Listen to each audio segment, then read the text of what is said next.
Welcome back, guys, to the N1 coverage night for August 17th. Another great card here in this N1 tournament from Pro Wrestling Noah. Kicked off with Kenya Okada versus Jack Morris. This is a battle of two young guys with a ton of heart. Coming in here just wrestling. Coming in here just fighting. The interesting thing is before this match started, Morris wanted to fist bump with Okada, and Okada turned him down. I have my suspicions about this because Okada, now, even though you see Morris in control here, took him over, had control for a little bit here, Okada starts coming back with some stomps and some kicks like he does. Here's my theory. I think Okada's last match against Takashi Sugiura has instilled in him the idea, the knowledge, the understanding that he has to get more vicious because he was in this match. Now, I'm not comparing him to Takashi Sugiura. I am saying that wrestling Sugiura and practically having his head pulled off made him think that it's time to turn it up a few notches, and I saw that in this matchup. Now, was it enough? That was the question. He really went hard at Morris. And look, we all know Kenya Okada goes hard. We all know Kenya Okada has a gigantic heart. We all know he has the fighting spirit. We know that. But if you watch this match, you'll have to tell me if you agree with me or not, that he just seemed to be a little bit more vicious, have a little bit more attitude here. Morris is in the ropes, and Kenya Okada just doesn't care. He continues to kick him, he's trying to kick him through the ropes and out of the ring. But Okada's the one who ends up outside the ring, and Jack Morris flies over on top of him. Here, Jack Morris lands a huge backdrop on Kenya Okada on the apron. So Kenya Okada's hurting here. Now, Jack Morris tries to get his finisher in here. What is it? I forget the name of it already. But it's the lion something or other. I forget. But he wants to get it done. This is the move that he finished Kaito Kiyomiya with, but Kenya Okada fights out of it, nails a big drop kick, and the fight continues. Here, I almost always mistakenly think Jack Morris is going for like a springboard suplex or something we haven't seen very much at all over the years since the days of Tully Blanchard and Jim Crockett Promotions, but he doesn't ever do that. He just drapes his opponents over the rope. He lifts them up in a suplex position and drops them over the top rope. It's still pretty wicked, still pretty harmful. Then he brings them back in, goes to the outside, and does like a quick roll. It's like he uses the ropes for some leverage and some speed, but he doesn't really leap really high over the ropes. He just springs in and does a roll, senton type of move on top of his opponent. Here you just see a big collision between the two tough guys, and Kenya Okada goes for that bridging suplex where he's pinned guys out of the blue by that before. But Morris is back up with an enziguri, and finally Tiger Driver. That's the move I'm thinking of. Finally nails the Tiger Driver for the win. So yeah, Kenya Okada loses again, his fourth match in a row, I think that was. He has 0 points. But I think we are going to see a more sadistic, a more vicious Kenya Okada come out of this tournament, just based on what I saw in this match. Well, some of you are probably thinking, well, he didn't win it, Adam. He wasn't that vicious. And you're right. He wasn't. I think he could turn it up a little bit more. I think he did turn it up here. I think he was a little bit more vicious, but it wasn't anything shocking or anything that's going to make you aghast at what you're seeing. It's subtle. But you'll have to let me know if you see it or not. I think I do. I think I did. I think I saw Kenya Okada starting to get a little bit of an edge, starting to get a little bit angry. Could you imagine, and I'm not predicting this, I'm not taking it that far, but could you imagine if Kenya Okada is the next Takashi Sugiura? I mean, look, Sugiura's great. I love him. But he's getting up there. And he himself said if he doesn't win this tournament, he won't be in it next year. So that means to me, Sugiura, while I'm not saying he lost any confidence at all, he's starting to look at the back end of his career. Just from a statement like that, he's at least examining the possibility. Okay? And I'm not saying everybody has to be duplicated and there has to be the next this guy and the next that guy. But I like to make comparisons in what I see. And I'm not ready to say Kenya Okada is Sugiura. But I could see it going that way. Could you? I mean, couldn't you see him in a few years be that style of wrestler, just this badass, the next killing machine? I got to wonder if that's the attitude Kenya Okada is starting to develop, and he just didn't use it enough here. Jack Morris was the better wrestler in this matchup, there's no doubt, even though it was a pretty tight fight. But I think Kenya Okada, when he gets all his reservations out, just might be the next badass. We'll have to wait and see. Next match, Masaki Mochizuki versus Hijo del Dr. Wagner Jr. Now, Mochizuki is coming in here with 3 straight losses, which is unbelievable for a guy of his caliber. I predicted in my preview of this that he would work. He's come into every match with a strategy that I clearly picked up on and elaborated on in the other videos. And I predicted Mochizuki's strategy here would be to lure Wagner Jr. into doing some lucha moves that Mochizuki made it look like he was susceptible to, but he really wouldn't be. That didn't happen. I really didn't see a strategy from Mochizuki in this matchup. I mean, he kicked and hit, and he did a lot of stuff. But Wagner seemed to be in control of this match most of the time. Mochizuki, like I said, would come back, and he got so frustrated here. You see, at this point, he's trying to rip the mask off of Wagner Jr., which is pretty uncharacteristic for Mochizuki. So you can tell he's frustrated. You know, he doesn't want to lose his 4th match in a row. Here he does a face-washing thing. You know, again, a little uncharacteristic for Mochizuki. He has Wagner in the corner, and he's just rubbing his foot across his face. That doesn't do a whole lot of harm. I mean, there's some brush burns, especially if you're wearing a mask, I imagine, but generally, it's not going to inflict much pain. It's more of a humiliation thing, and that's what Mochizuki seemed to be doing. He did get Dr. Wagner in this terrific crossface, which wasn't sure it was going to end the match, but he really had it locked in tight, and Wagner fought and fought for some time to get out of it, till he finally did. Then landed this massive drop kick to the jaw of Mochizuki. I mean, this was a really good drop kick, nailing Mochizuki hard. The first time Wagner tried to do this tope suicida, he announced it to the crowd loudly, and Mochizuki caught him with a big forearm. No, it was a big kick as he got to the ropes like this. This is the second one, which he nailed, as you can see, successfully knocking Mochizuki hard into the barrier. And then finished that up with a giant frog splash, which I thought the match was over here, but it was not. Wagner Jr. locked him in this octopus hold, this stretch. Mochizuki did get to the ropes here and came out. This was Mochizuki's best offense here, his strikes and his kicks. And they were on. Here you can see a hard punch, a hard right-handed punch. Look, Mochizuki's completely off the ground. That's how much he put all of himself into this punch. Wagner was coming towards him at that time, so both of those things combined, it was big. Even Stu and Mark on commentary thought that Wagner might have been knocked out here.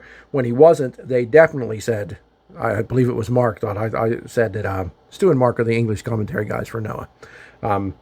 Mark said, I thought Wagner was out there. I thought he was knocked out, and it looked like he was.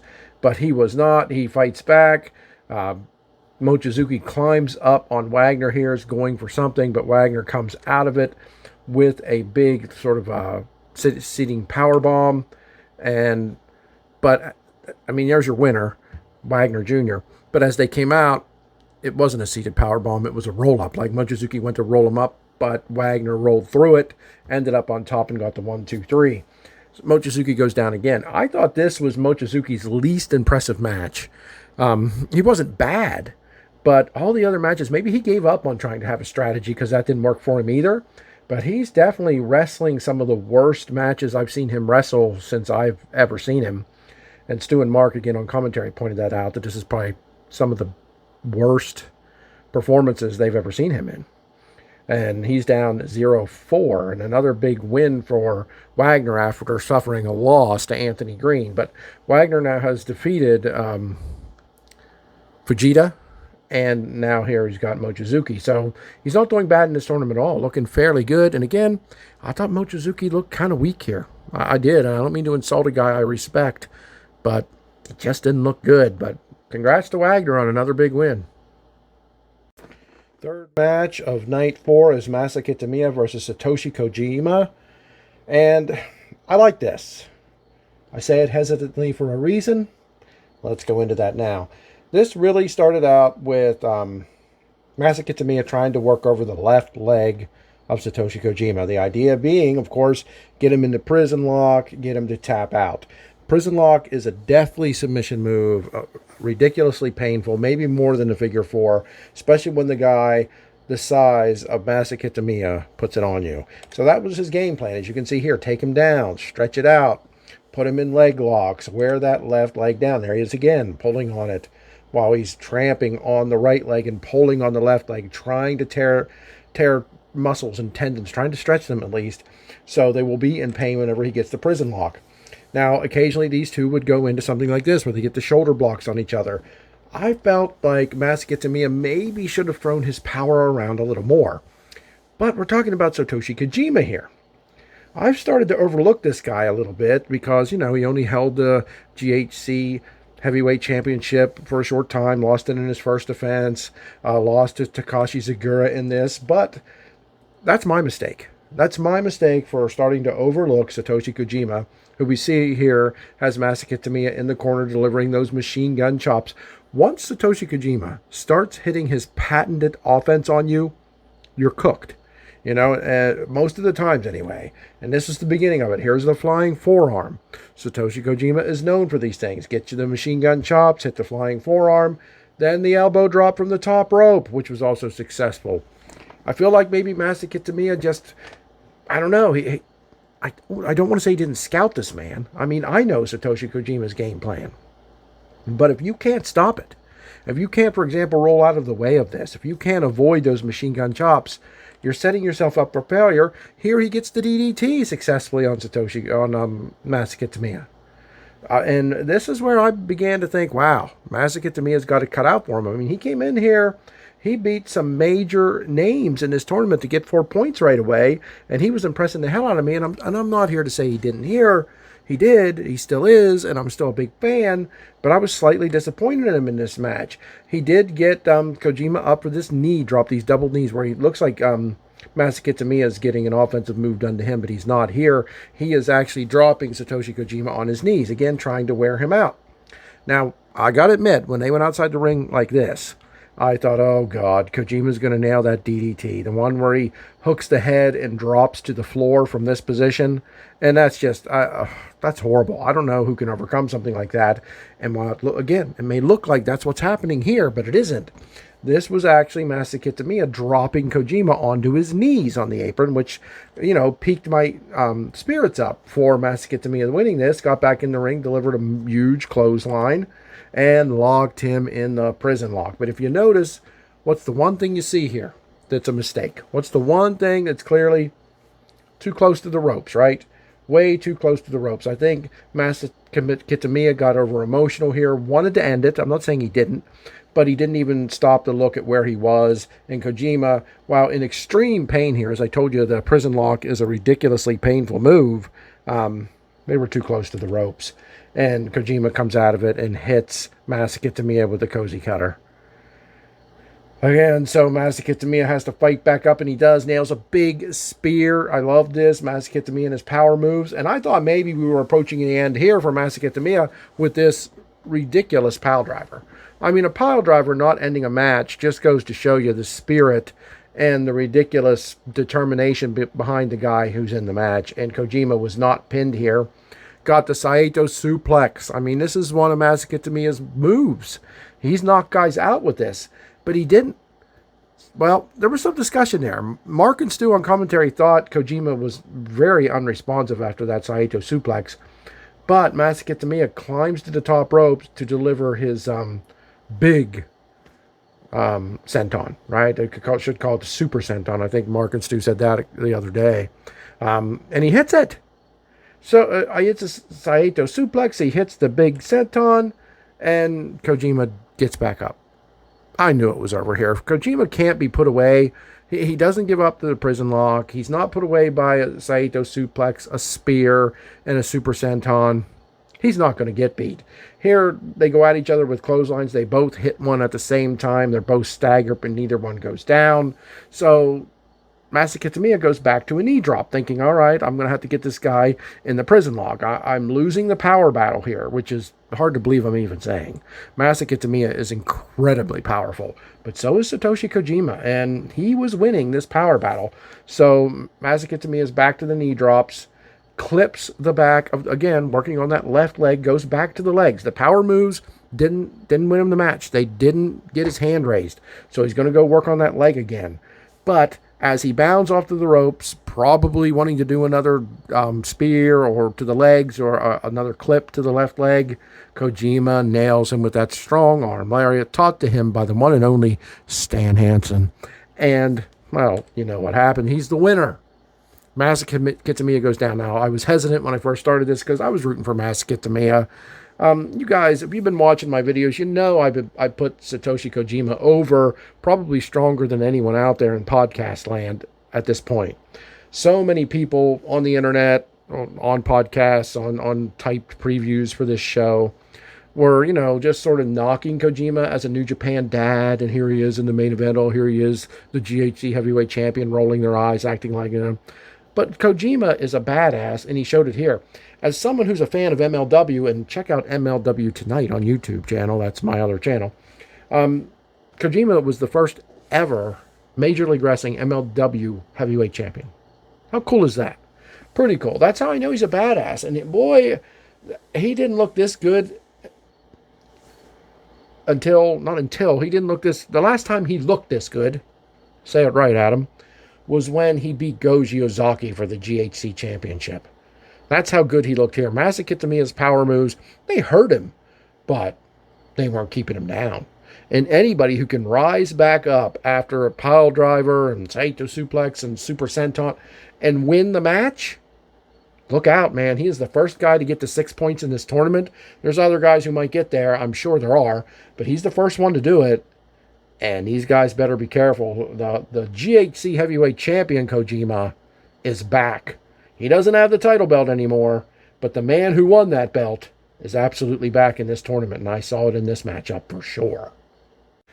Next match was a match like a lot of you, well, Noah fans may really like this, but if you're starting to follow Noah through my influence, many of you are going to not get this.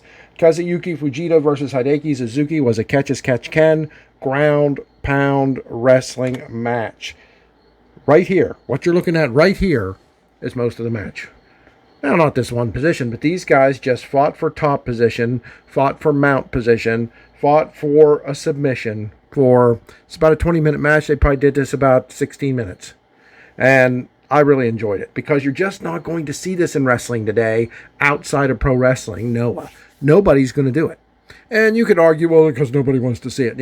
Most of you milquetoast wrestling fans don't want to see stuff like this. You don't want to see two grown, strong-ass men trying to outposition one another in a strategic battle of strength and wits.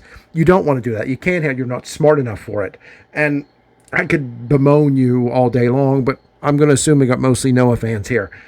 This was great. Here you see Suzuki trying to control the foot, trying to twist the ankle, while Fujita pulls back on the hair with the referee telling him, no, let go of the hair, you can't do that. Here we got position transfers. We got rolling around. We got guys getting into guard, half guards, breaking guard, full mount. We got everything. Look at this. This is beautiful. This is Fujita trying to work the arms of Hideki Suzuki. You can see that there. Fujita's got his right arm on the wrist of Hideki Suzuki's left arm, and with Fujita's left arm going down behind the elbow joint or in front of the elbow joint of Hideki Suzuki. He's trying to rip that left arm down into an arm bar, and you can see Suzuki locking his fingers there, just using his strength to keep that from happening.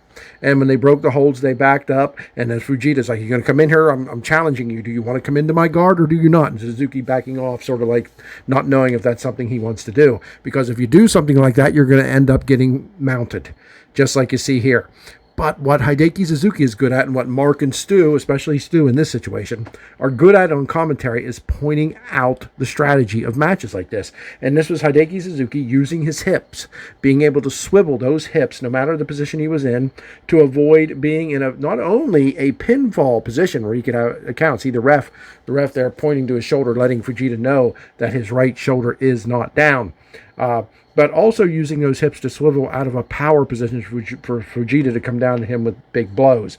Now here's Fujita trying to work the left arm of Suzuki again, trying to wrench it backwards, and Suzuki reaching up and stopping it. Fujita again has the back of Suzuki. That's never a good position. You do not want Fujita on your back, because he's so big and powerful that he can move you where he wants you when you're on your back. And what he was trying to do continuously for quite a while here is get control of Suzuki's left arm. Go for an arm bar, try to get a shoulder bar, try to get something where he can just make him submit.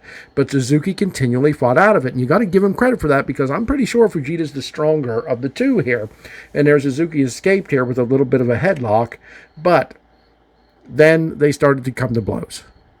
And this is where it got serious. This felt like two friends, two stablemates, because they are both part of Segura-gun. Okay, they are both part of the Segura army.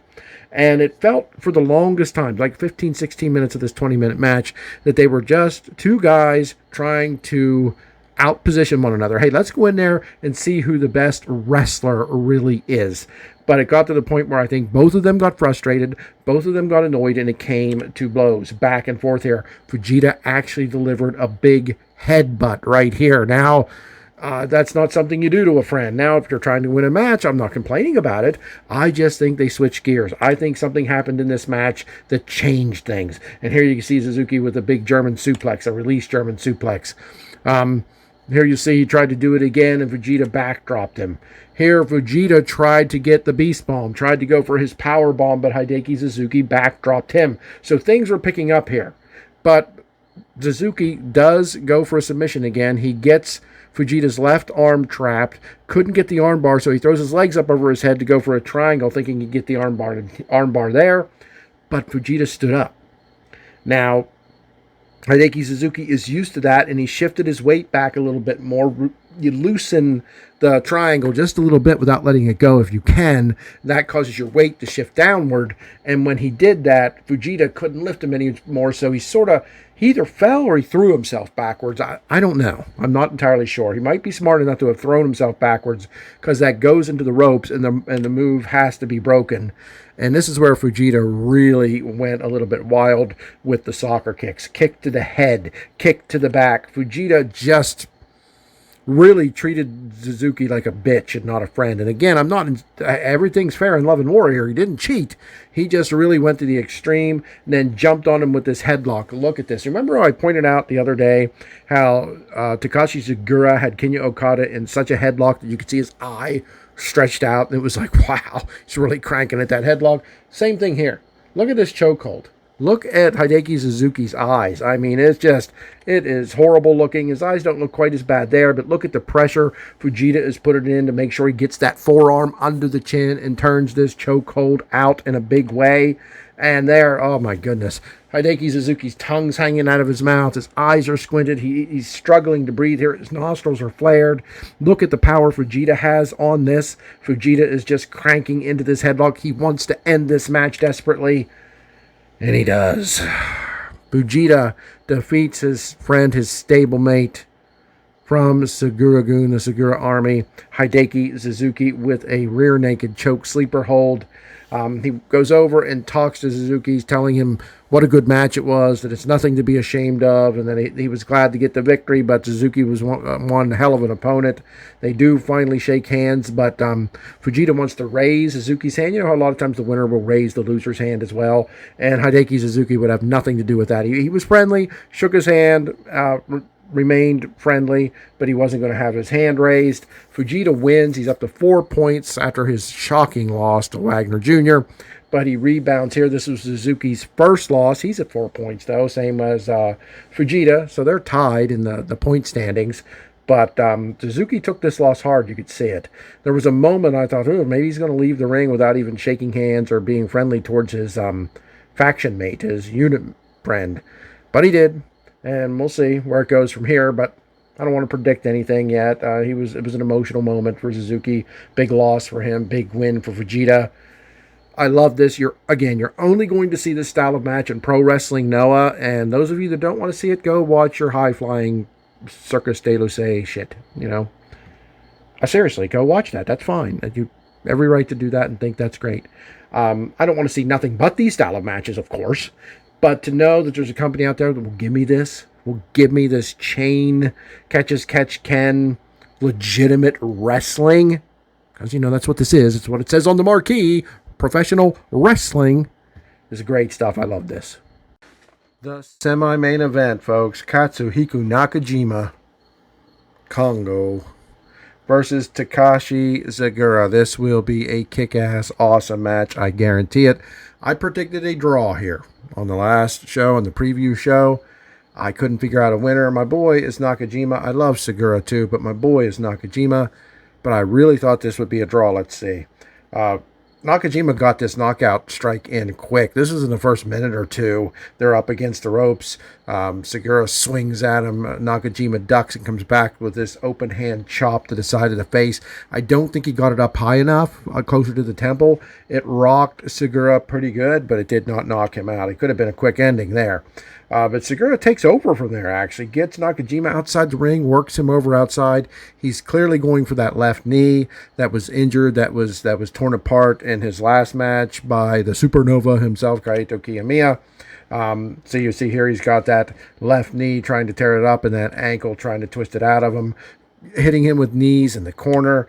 Hitting him with the big brainbuster avalanche out of the corner. Now, the only fault I would find in Sugi's offense is that I think he tried a lot of big moves early. I think, Nakajima is a son of a bitch. I mean, he's just very, very hard to take out. And I understand the game plan in a way, but in another way, I think he was just nailing him with everything awfully fast in this matchup.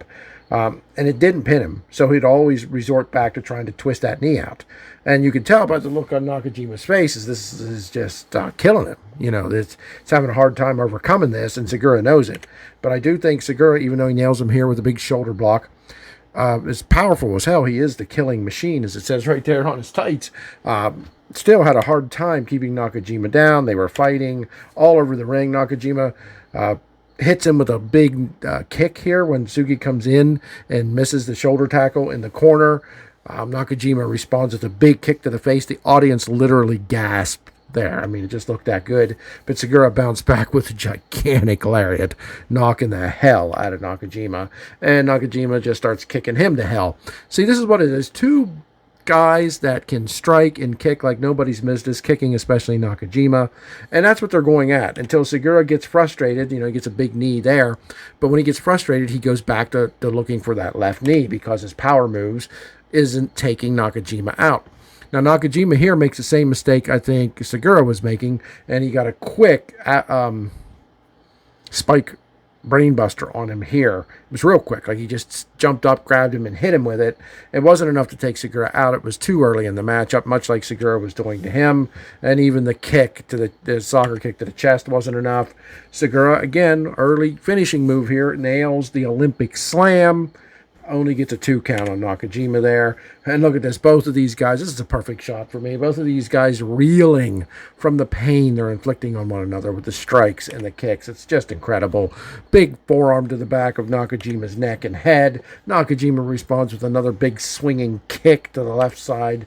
And here you see Segura jumping in, trying to get this chokehold. Trying to get that hold that's taken numerous guys out. When he sinks this in, when Segura sinks this in and gets it under your chin and across your throat, the best of the best have been knocked out with this. They have been put away with this. But what Nakajima does is he raises him up. He powers him up. I mean, it's a hell of a power move for Nakajima. Not that he's not strong, but to do this to Segura, to break that chokehold and turn it into his spike brainbuster, that's just incredible. He does it. He nails it.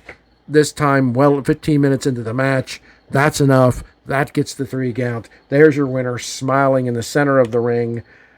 Katsuhiko Nakajima, having to overcome a pretty banged up left knee, having to beat one of the toughest guys in the world of professional wrestling, Takashi Segura. He's looking good. I mean, he's won this 2 years in a row. If he would win it this year, it'd be unprecedented. 3 years in a row, one of the biggest and baddest tournaments in all of pro wrestling. I'm not predicting that at this point, even though Nakajima is one of my absolute favorite wrestlers in this world. I don't know if he'll be able to pull it off. No, that's a tall task. But beating Takashi Segura, overcoming the blows to that messed up knee that he had to, powering him up for that brainbuster at the end, breaking that chokehold that off the top of my head, I can't remember the last guy who broke that. Amazing stuff. Nakajima back on track for sure. The main event of the show. Kenoh, the leader of Congo, baby, taking on Goji Ozaki, the 5-time GHC Heavyweight Championship. There's Kenoh coming in. I just love the Congo guys. It's just a cool and badass and everything that's great about professional wrestling. They start out stalking each other, but quickly start with the kicks and the chops. Keno's going to kick every opportunity he can, and he's going to try to kick him to death. And you haven't seen a chop in professional wrestling until you've seen Go Shiozaki's. I know just about everybody watching this is familiar with Noah, but those of you who aren't, I don't care what you've heard about other people's chops. This guy outdoes Wahoo McDaniel. He is the chop master. There is no doubt about that. Keno kicks Go Shiozaki in the side of the head, sends him outside, goes outside, just decides to start punishing him out there against the guardrail. Shiozaki fights back with one of those shotgun chops. But, as you see right here, for the third match in a row, Shiozaki lines someone up near or at the ring post, goes to chop them. The guy moves, and Shiozaki just cracks the ring post. And I just told you how he's the best chopper around. Gunshot is what they sound like. Now he's hitting the ring post with that. This guy's going to have a messed up hand, because even when he does this, this does not keep him from using these chops. He's shaking his hand all match long. He's trying to get the tingling out of it, trying to get the feeling back, and it doesn't stop him. Not only is he chopping now, he's now doing Ninja Mac ninja chops straight down, and you'll see this later on. Right there to the top of the head, one of the hardest spots in the human body. He's going to take that hand and just crack the ring post and bring it straight down in like a karate and ninja chop to the top of the head. And then he's looking at the ref like, what? I'll come in the ring when I feel like it. You know, that's Go Shiozaki. And when he does come in, he continues to control Keno. Big elbow there, gets that knee. Now, Shiozaki is great at this move. You'll see a lot of guys in Noah use this move. Shiozaki's probably the best at it. Just knows where to place that knee in the spine and how he clasps. See, it's harder to escape. You can get your hands under somebody's chin, but if they're a little sweaty or they can push down and break that grip of your fingers, here he's actually clasping his hands and squeezing his massive elbows in. And that's just, I mean, just squeezing your head, pulling it back with the knee into your spine. I mean, that's pretty brutal. Keno gets out and just starts pounding away. Shiozaki fires back. You can see them just hitting each other brutally. Here, Go Shiozaki takes a page out of Takashi Zagura's book and just gets a neck crank on Keno and turns his head, trying to pop it off like the head of a dandelion. Shiozaki here is struggling to get Keno up in a suplex or brainbuster position. Keno busts out of it, delivers a short from the mat, PFS, professional foot stomp, and then runs in with a big knee to the back of Shiozaki's head and puts in the ankle lock. Keno loves to get submissions. He's been working with an MMA trainer. They have named him. He's been on the website. I think Haisami's covered it. I don't remember the guy's name, but he is training with a professional fighter, trying to get his submissions down even better. Shiozaki fights back, gets the big vertical suplex, and then fires away with those machine gun chops. But he no sooner finishes up the machine gun chops, and Keno gets him in the corner and starts firing machine gun kicks. I mean, boom, boom, boom, boom, boom, one after the other, and these guys are just killing each other. And look at how they just look at each other when they're done with the chops and they're done with their kicks. They're still just looking at each other like, is that all you got, you filthy bastard? I mean, these guys are crazy. These guys are powerful. And there's Shiozaki with one of his lariats, incredible lariats that he was also trained by Stan Hansen to give. And there he's back to the chops with that hand that hit the ring post. And Keno's back with the kicks. Can you believe it? Kicks and chops, and the crowd's actually clapping with each chop, with each kick, with each chop, with each kick. It is something to behold for sure. Then Shiozaki starts doing something I've not seen him do before, at least not in a while that I can recall. He starts lariating. Is that even a word? He starts performing his lariats on the leg of Keno. He's going to take this guy's leg out. You know, if I have to perform one of my strongest moves on it, then that's what I'll do. He picks Keno up in like a running slam, but instead he scoops him up almost backward and bends his legs and runs them knee first into the ring post. Shiozaki really trying to wear down the knees of Keno, but like Shiozaki uses that hand that hit the ring post, Keno's using that right leg that was ran into the turnbuckles and slammed around and twisted by Go Shiozaki. He's not going to give up his kicks. This got interesting. Go Shiozaki then put a hold on. It looked like sort of a reverse clover leaf, if you will. And I felt like they either didn't know how to put it on, or he was trying to invent something with a little bit of a twist. I think that's what it was. He had him in like a clover leaf position, has his arms in between his legs there, draped similarly to an Indian Deathlock or a figure four, and he's going to turn him over into like a Boston Crab position while trying to maintain this. He can't quite keep the grip of it this time, but he picks up Kenoh and delivers a big brain buster. But as he's doing that, as he's lifting him up, that Kenoh slips out and locks in a deep chokehold. I thought this was it. I thought game over. Look at the referee's hand. Referee's hand in there. He's trying to see if it's sunk in there completely against the throat or not. Giozaki fights back with a big belly-to-back suplex, and then follows it up with his strong arm. Maybe that's Kojima. I can never remember who calls theirs a strong arm lariat, but he hits that golden lariat, I think he might call it. But either way, again, the one handed down to him, taught to him by the mighty, the incredible Stan Hansen. He comes in. I thought, okay, all right, Kenoh put up a brave fight, but it wasn't it. He wasn't pinned. And Giozaki was exasperated, and Kenoh locked in the chokehold again in its frustration. I mean, I was amazed. Not because I don't have the faith in Kenoh, but I'm sorry. When Giozaki wrestles you and wears you down the way that he did and hits that lariat, it's over. But Kenoh kicked out, and as Giozaki's sort of up, exasperated, sort of like frustrated, Kenoh locks in that chokehold worse, tighter, stronger than ever. You can see how tight it's in there. You can see Go Giozaki reaching up with his left arm, trying to pry that arm out, trying to be able to breathe, but he can't do it. He's out, but before the referee can call it, Kenoh lets it go. He knows that he has Go Giozaki as close to being completely out as he can be. He wants to end this with his PFS, the professional foot stomp. He climbs to the top rope, and down he comes hard as hell into the stomach and the sternum region of Go Giozaki. And ladies and gentlemen, your winner. I shouldn't have picked. My prediction was against my boy Kenoh, against Go Giozaki, because I really thought Go Giozaki was on a roll. You can never trust that he's going to lose, but he does here. The GHC heavyweight champion defeats Go Giozaki, the 5-time champion, defeats him, takes him out, moves up, I believe it's to 6 points, really soaring high in this tournament as the champion. Kenoh, he did suffer a setback. The last card, all 3 main players of Kongo lost. This time, there were only 2 main players on this show, but they both won the semi-main event and the main event.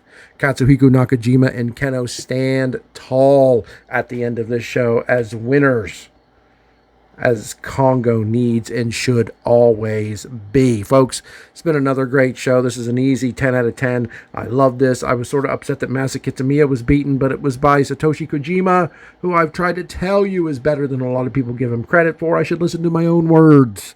But we're going to be back shortly with another video previewing the card on the 19th. I'll be crossing the 17th off over there, so we just finished it up. We'll be going into the 19th. With those previews are pretty quick. I try to run through the show quickly and give you my thoughts and predictions, and that'll be coming. It'll probably upload before this because it'll be a shorter video. So when I upload them both to YouTube at the same time, the one I did second usually goes up first because it's just so much shorter. But this video will be up. It's like, I don't know, going on 4 o'clock in the morning here. So around 9 or 10 a.m. Thursday morning, Eastern Standard Time. Look for both of these videos to be on YouTube. At least the standard edition, the high def, takes another hour or so to process. Thank you for your support, and I'll see you again soon in the next video.